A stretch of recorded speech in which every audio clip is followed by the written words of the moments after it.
Itzea inguratuz ibiliko gara Xantel errekaren goranzko bideari jarraiki, harik eta harrizko bi zubi kurbatuekin topo egiten dugun arte.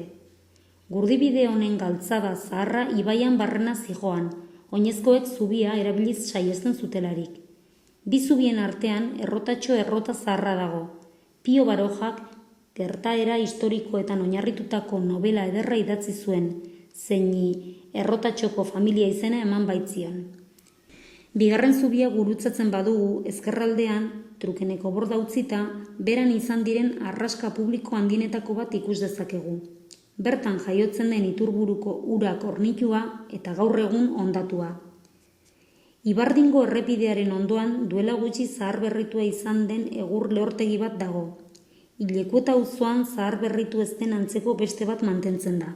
Zuhaitz, ostotsu zinguraturik, errekatxoa eta errepidearen artean dagoen belardian eskultura ikus dezakegu. Disko itxurako estela gisa, Jorge Oteizak diseinatua Pio Barojaren jaiotza ospatzearren.